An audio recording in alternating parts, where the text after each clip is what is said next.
ہاں جی، to class as usual مشقی سوالات میں ہم نے پہلا سوال الفاظ معنی کا کر لیا تھا۔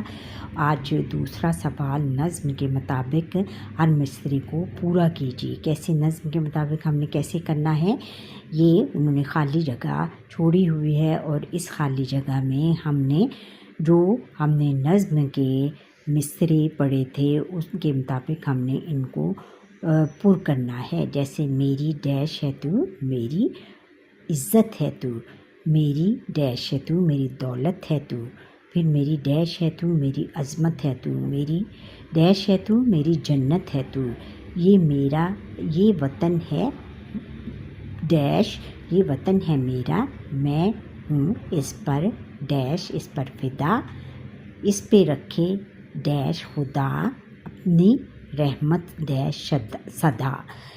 یہ ہم نے مصرعے مکمل کر لیے۔ اب سوال نمبر 3 ہے کہ دیے ہوئے سوالوں کے جواب ہم نے دینے ہیں، اور پہلا سوال اس میں ہے کہ وطن کو جنت کیوں کہا گیا ہے۔